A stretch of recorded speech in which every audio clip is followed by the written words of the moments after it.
Good morning, poultry fans, and we have another great show for you today.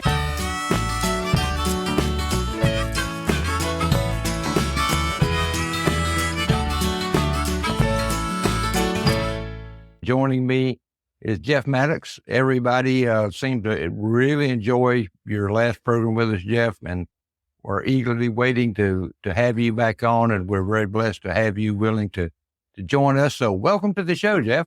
Hey, thanks for inviting me, Rip. I enjoyed it last time, and I'm sure we'll have a good time this time as well. So, very good. Jeff's going to be sharing with us a little bit today about illnesses and the role that nutrition may or may not play in some of those illnesses. I got to admit, and I was just telling Jeff before we started recording this, that the first time I had heard him speak on this, it literally blew me away. So this is something you're going to want to take notes on. So, Jeff, what are some of the more common illnesses that our viewers are more likely to encounter that may have a nutritional relationship? Most of the illnesses or diseases that we have out there are coming out of the environment. So, protecting yourself from those are going to be more keeping that immune system functioning at a very high level. A lot of that is going to be coming from the right vitamin levels, primarily vitamin E and selenium. Zinc will also play a pretty significant role in supporting that immune system and keeping the birds as healthy as possible. Look, if they're already as healthy as they can be, right, they're going to be able to fight off when they're exposed to certain illnesses. They're going to be able to fight it off more naturally. And they're going to get through it, build their own immunities to it. Often when I see somebody who contacts me with a catastrophic, illness, as I dig a little deeper, they tend to be feeding feeds that are on the lesser expensive side, trying to keep their bills down. They probably have a few more chickens than they actually need, but they can't bring themselves to part with them. So then the feed bill gets out of hand. They start looking for that layer feed or something like that. And they don't realize that this is like a spiral downward, heading you to less protection for your birds. So, and I got to admit, for a very, very long time, I was right there with them. Cheapest for me, but it took me a while to learn the lesson, but it was a very valuable lesson once I finally figured it out that I was only shooting myself in my own foot by doing that. Yep. Amen to that. Because if we can, if people would just cut back or cull birds back to a manageable level, keep the best that they have, and then feed them better, the economics work out to be the same in the end. But people just have a hard time parting with chickens. They love them, they want to keep them, and so really keeping the vitamin levels and the proper nutrition up is going to be your best defense as far as any illness goes. As I'm talking to people, and I'm sure you're the same, the things that pop up most often are things like coxidiosis, which is often misdiagnosed, and it's actually necrotic anoritis. Right. Because it's hard to tell the difference just by physical symptoms. The manure may look the same, the bird's activity level may be the same. And watching some of the Facebook posts out there, it's like somebody shows a sick chicken and everybody either wants to give it cord because they think it's coxidiosis. Every problem with a chicken goes back to coxidiosis, or they want to give it ivermectin and they want to worm it, right? And, both are environmental. So people can be their own worst or best friend, and by keeping the environment cleaned up and don't be feeding birds off the ground and discourage them from eating spilled grains off the ground. They're designed to scratch and peck something off the ground, but we don't really want it to be their feed. Okay. Find something else that you can, that they can chase after, besides those. So, that environment, again, it's not necessarily nutritional, but if the bird's immune system is functioning at a high level, it won't be as affected, right? It's going to have a couple days of feeling off, and it's going to get right back with the program and move ahead. And it's when necrotic anoritis or coxidiosis wins the battle. So preventing those, nutritionally speaking, making sure that you're feeding a good probiotic, okay, periodically, not every day, okay, just once or twice a week, find a probiotic. I don't care if you go get plain yogurt at the grocery store, okay, just put a couple dollops on top of their feed, make it available to them, reseed the gut continually with beneficial bacteria. This gives us beneficial exclusion is the term we use. So there's only so many sites in the digestive tract for bacteria to connect to the intestinal wall or the gut wall. And the more of those we fill up with beneficial bacteria, the less chance of coxidiosis or necrotic anoritis to be able to attach to that intestinal wall and cause severe illness. Because both of those are going to feed on the intestinal wall, right? They're going to chew away at the villi, on that gut wall, kind of like an ulcer, going to erode away. So anyway, let's back up.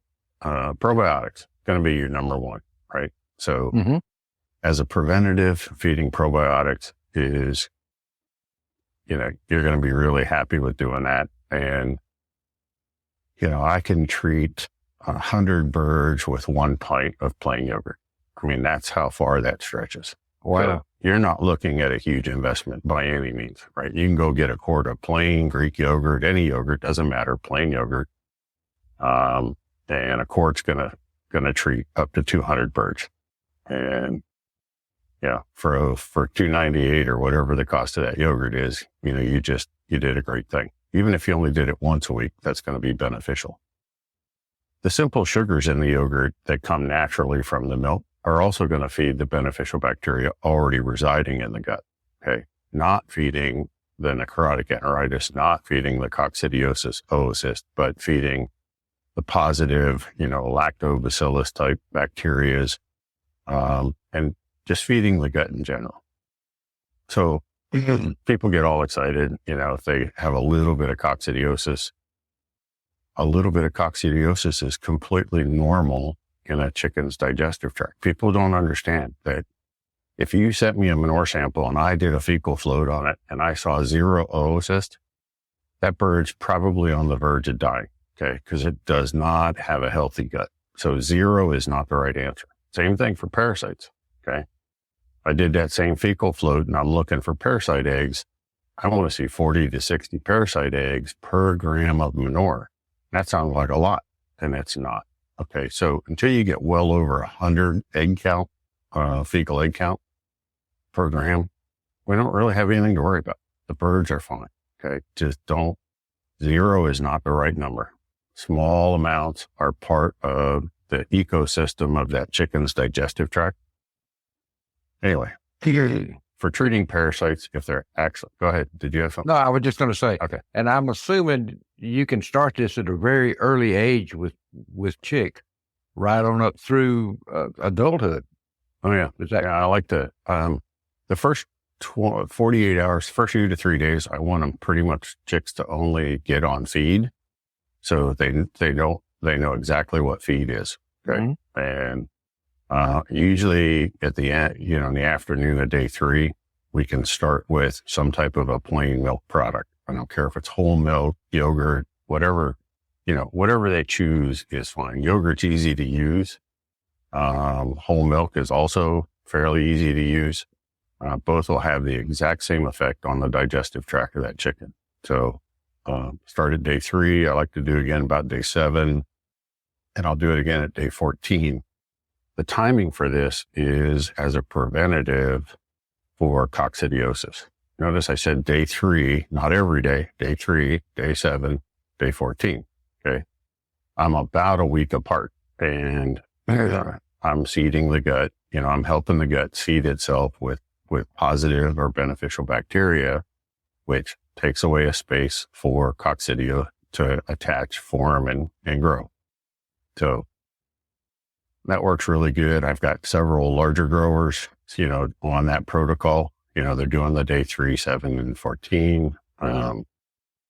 Most of our birds, if I can get them past day 21, 28 in there, they'll have enough immunity to coxidiosis that we don't really have to worry about it ever again in that bird's life. Okay. That unless something in the environment goes completely haywire, that bird will have its own, natural biosystem, and the coxidiosis should not be a problem.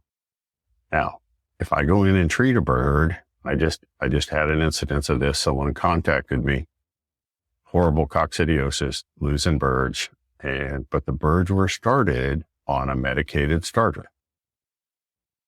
Those medications, that amprolium or that cord in that feed, will not allow that bird to develop its own natural immunities to coxidiosis.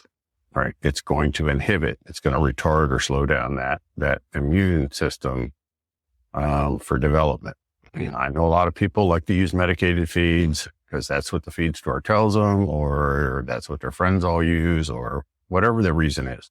Mm-hmm. But in a good, fairly clean environment with low exposure to coxidiosis, those birds will actually be able to thrive and be healthier in the long run. So we can, this is way off topic of what you asked me to come on for, but, using medicated feeds actually is going to probably more than likely affect our overall reproductive performance as the adult bird. Okay. It's going to get into the system. It's a negligible amount, right? I mean, we might be talking about 5% difference in hatchability, but if you're working with a really hard to fertilize type, if you're working with a breed that's hard to copulate and fertilize naturally, mm-hmm. 5% can be huge for you, right? If you're, some of those really heavy breeds that have a hard time mating, naturally, mm-hmm. We're just kind of putting ourselves back, one more step or behind that curve. So those amproliums early on are going to interfere with proper development of other body systems. And the longer you feed it, the more it's going to delay everything else in that chicken's life. So, try not to do it any longer than you have to. I mean, you can get the same effects out of using copper sulfate in the water as using amprolium in the feed. 1 tablespoon of copper sulfate, blue crystal powder, in 5 gallons of drinking water. You can run it periodically for 3 days, and you're going to get the exact same effects as though you were feeding a medicated feed or putting cord in the water. It works fine. And I don't like to do anything prophylactically or just as a just when it comes to something like copper sulfate or cord, use them as designed, for short periods. It only takes 2 to 3 days to get things back to normal if we fix the environment and got things under control. So copper sulfate to me is a whole lot more natural, and it's easy to get, doesn't require any kind of drug license, even though Amprol doesn't either. It should. Anybody can walk into Tractor Supply and buy a gallon of cord anytime they want. And they have no idea the long-term effects, that's having on our environment, their bird, everything. I mean, we're killing earthworms and things in the soil because of overuse and improper use. Jeff, where could a poultry keeper find copper sulfate? Can they get that at the feed store, at the drugstore? Garden center. Garden centers almost always keep little 5-pound bags of copper sulfate. Just read the label good, make sure that it only contains copper sulfate, that they didn't put any an agent or anything else in there. Better feed stores that actually manufacture their own feed should have some copper sulfate as well. If people can't find it, they're welcome to reach out to me. For a while, we were packaging, 1 or 2 pound bags for people just to keep, in their medicine cabinet as a break glass in case of emergency kind of thing. And, we'll figure it out. It's not that hard to find. People seem to get overwhelmed when they're looking for copper sulfate. I think they're overthinking it. Like I said, any good garden center, I can go buy copper sulfate, blue crystal powder, dissolves in water, and usually I'll make a stock mix in the house with warm water. So I'll take my tablespoon, put it in a quart or a half-gallon container. I'll mix that with hot water just to make sure I get a thorough dissolve. And then I'll take that out and put it in the 5-gallon bucket and then fill it up with cool water or cold water right out of the hose or however the water's being filled. That way I know I got a really good dissolving, and copper sulfate doesn't like to dissolve as well in cold water. So depending on where you live and what your well water temperature is, for us, well water comes out at between 55 and 60 degrees. Now you're down in Florida, your well water is a little warmer than mine. It's a lot warmer than that. So you would be fine dissolving yours directly, but if your water temperature is much below 70 degrees, I think you're better off to dissolve it with hot water just to be safe. And then, just administer it. I tell folks 3 days on, never more than 3 days, because copper will load up in the soft tissues, and we can get some long-term negative effects. It's doubtful that we will, but it is a potential, and I don't want people calling me and saying, hey, you killed my bird. Come to find out they fed copper sulfate for 6 months straight. And, it's like, so copper can be toxic. And let's shift gears here for just a minute. What about amino acids? Is there anything we can do or should be concerned about when our amino acids in our feeds are not balanced right? So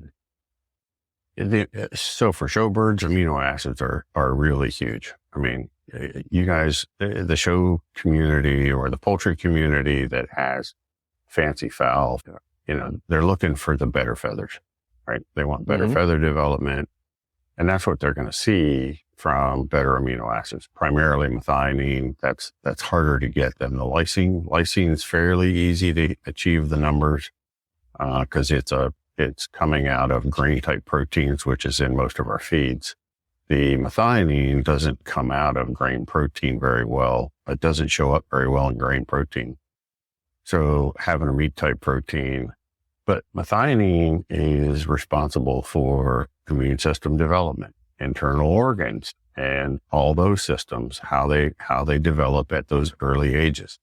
So from day 1 till 16 weeks, having that appropriate methionine level, and I would say everybody needs to be above 0.45% during that time. 0.5 is even better. And if you've got if your fowl has a huge amount of plumage, like you got a really heavy plumage bird, I would be running at 0.53 on methionine. Now, that's for as a poultry fancier, you'd almost be out there putting it on with a salt shaker. Okay. It's, if you bought pure methionine, it's hard for you to add that directly to a feed and supplement it. So most of the time I tell folks to use fish meal, and fish meal will bring that methionine level up and all the amino acid levels up.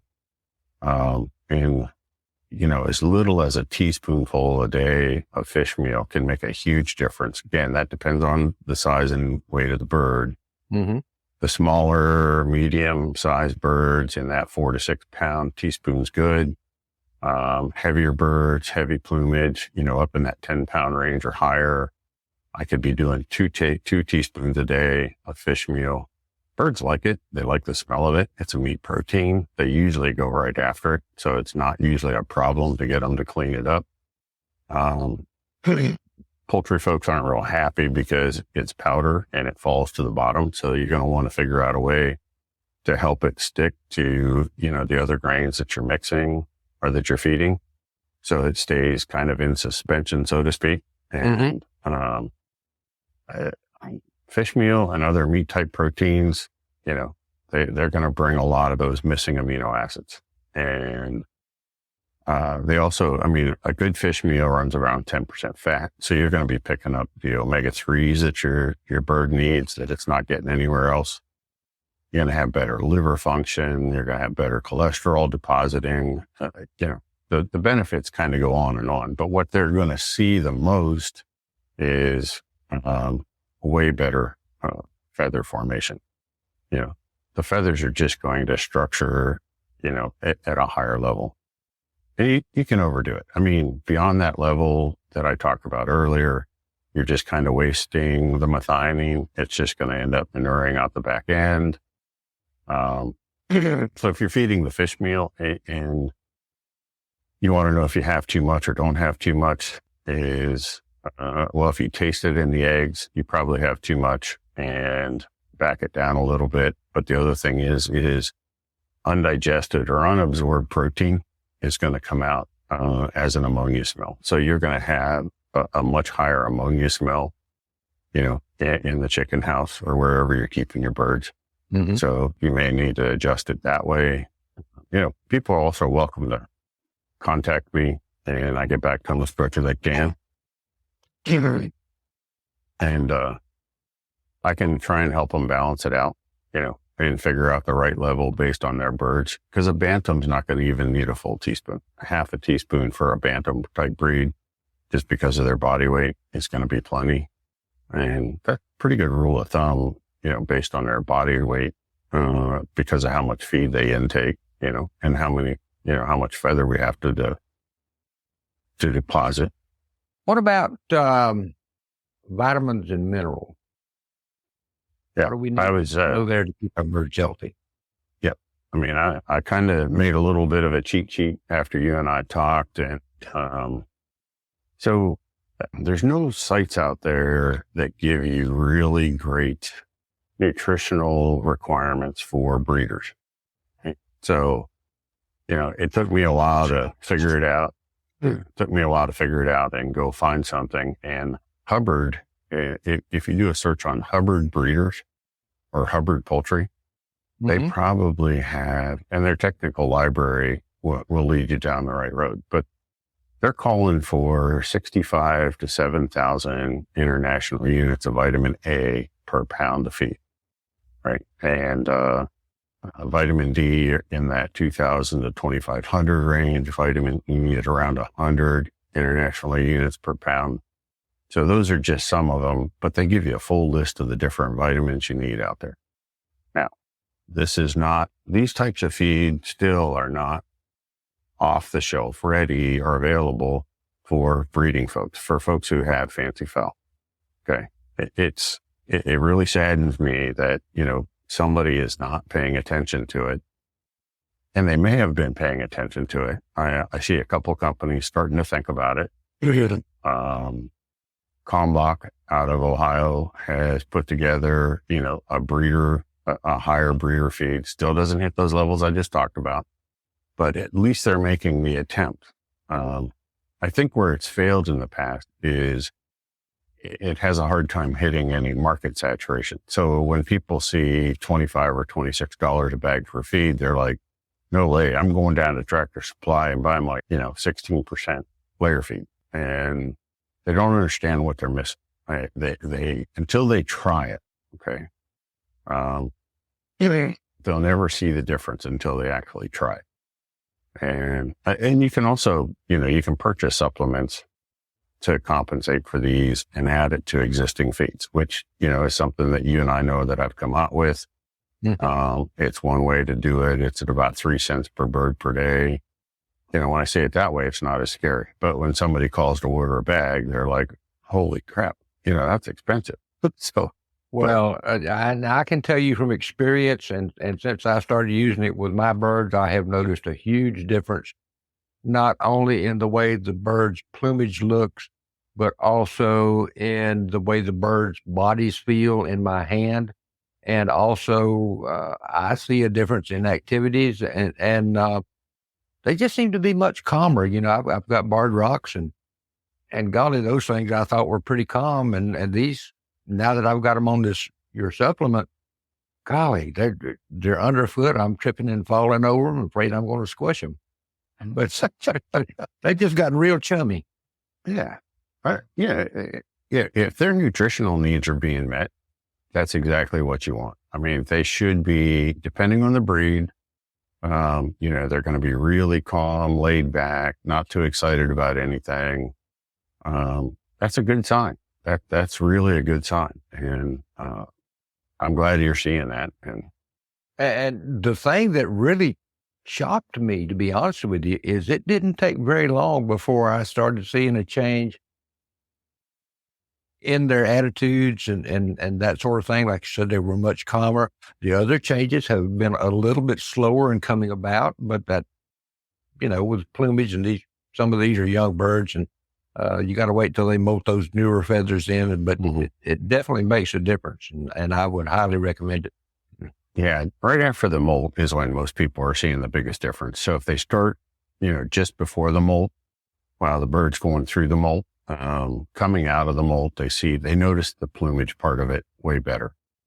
Over about a month to 2 months time, they'll notice less internal fat, more body density. So the bird will just, they'll get that denser, harder, more solid feel. That's not going to happen overnight, but the attitude change or the personality change we see usually within 7 to 10 days. You just notice a big difference in their whole demeanor. And so, I just wish, more people, if they're not going to spend the money on the better feeds that are out there, then they need to figure out a way to supplement, the vitamins, the amino acids, which is coming from the fish meal or other amino acids.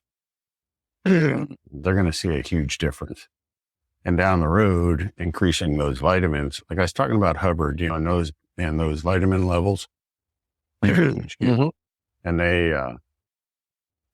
those vitamins, particularly A and E, are critical for fertility and hatchability, but also it goes all the way through to the chick and that chick vigor, so when it pips out, just getting a chick that's ready to meet the world, hit the ground. And I'm just eagerly awaiting being able to start setting again, because I know with as much difference as I'm seeing in my birds now, that's going to transmit down the line to things that better, stronger chicks, better hatchability, better livability. And I'm just excited about it.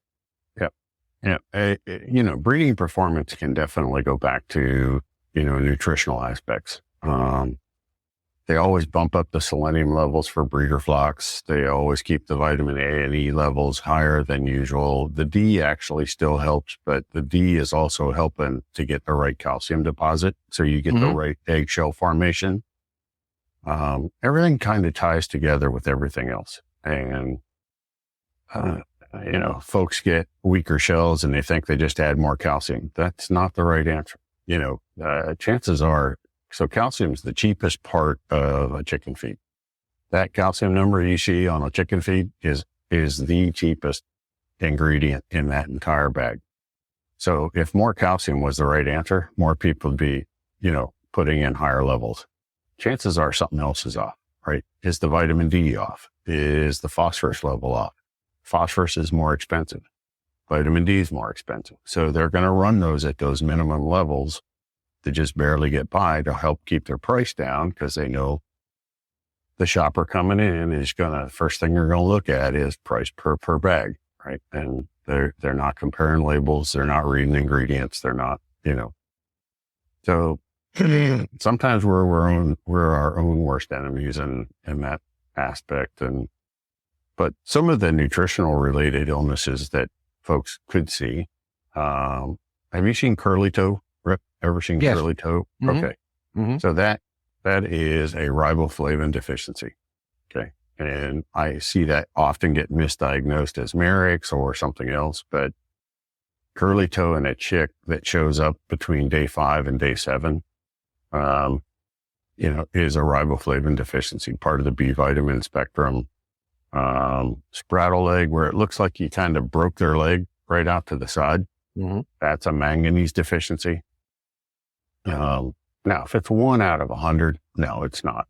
If it's 10 out of 100, then you have a manganese deficiency. Same way with the curly toe. This past couple years, I've heard more rickets showing up, which is a calcium vitamin D deficiency in those baby chicks. And this is where that milk really plays into it, or dairy product, because you're going to get a very simplified calcium and vitamin D out of those dairy products. So milk at that day 3, day 7, day 14 time frame, and you can even continue to day 21 if you want. You can do it once a week for the rest of their life. It doesn't matter. But dairy products are going to help a lot with rickets. And I can't, it went for a long time without seeing rickets. I probably went 7 or 8 years without a diagnosed case of rickets. And then this past 2 years, I've diagnosed at least a half a dozen, which is unusual. I mean, that's, yeah, I don't really see that very often. Lethargic birds, whether it's chick or chicken, myopathy, where they kind of get, lose some function or muscle function and things like that. That's back to that vitamin E and selenium. Look, I don't want everybody to go out and buy vitamin E and selenium and start dosing it to their birds. Both of those can be toxic. There's a science behind how they should be properly, fed and administered. And more doesn't always mean better, but having the right levels is important. So they should talk to somebody, who has really good experience and understands those functions, and make sure that they have the right levels. Mm-hmm. Yep. Most of the time I find that just adding vitamin E works, because selenium's not very expensive either. It's not an expensive ingredient in feed, but the vitamin E is very expensive. So if we can figure out a way to just supplement a little bit of extra vitamin E.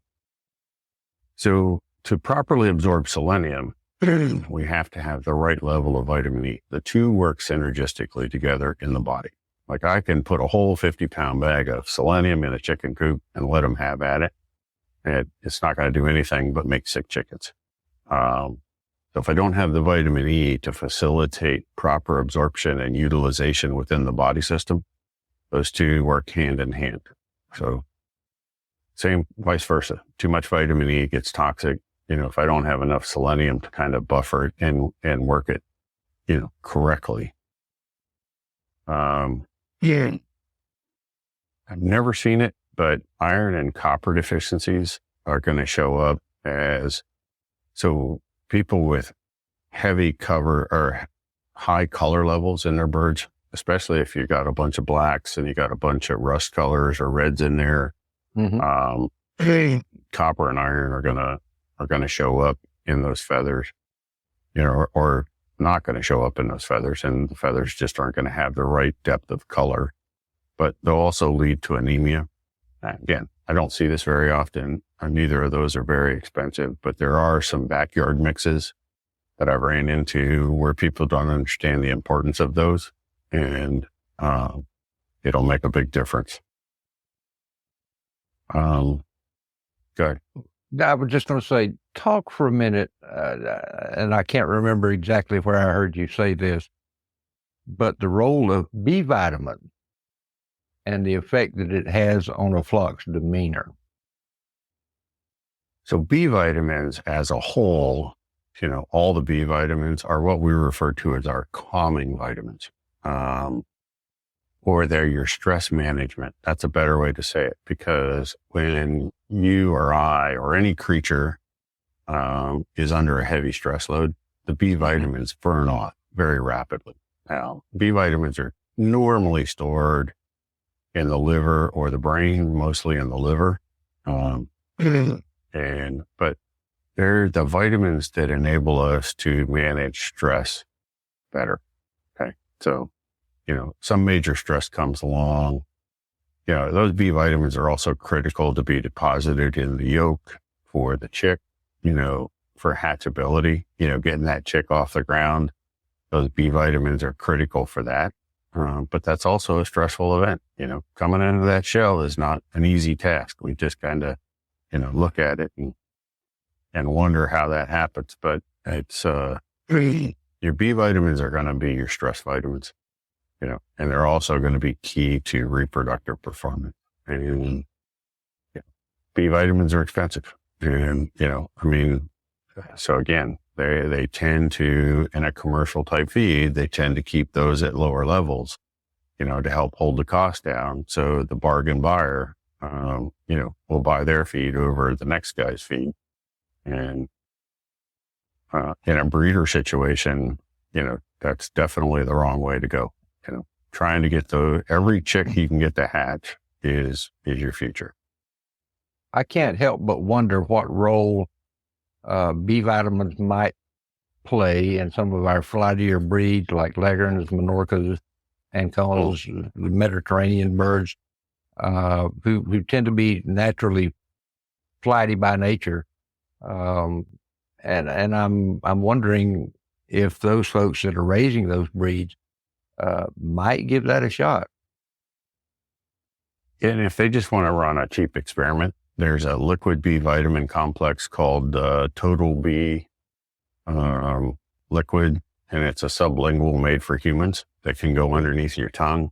Mm-hmm. But it's a blend of B vitamins specifically for boosting that. And 1 milliliter, which is 1 dropper full, comes with a dropper, so you can take it. 1 dropper full is 1 milliliter. So 1 milliliter is good for about a gallon of chick water, and they should have a control group, get some of this Total B sublingual, put a few drops in their water bowl, have a half a dozen birds that you're running the test with, put a few drops in each water bowl every day and watch the demeanor change. Okay. Watch that. If they're keeping them, penned up individual or, mating, some people don't always see the difference when it's a whole group. When it's a whole flock setting, not everybody sees the difference because it can be very gradual. It's a gradual change, and things that, change gradually are not as obvious to some people.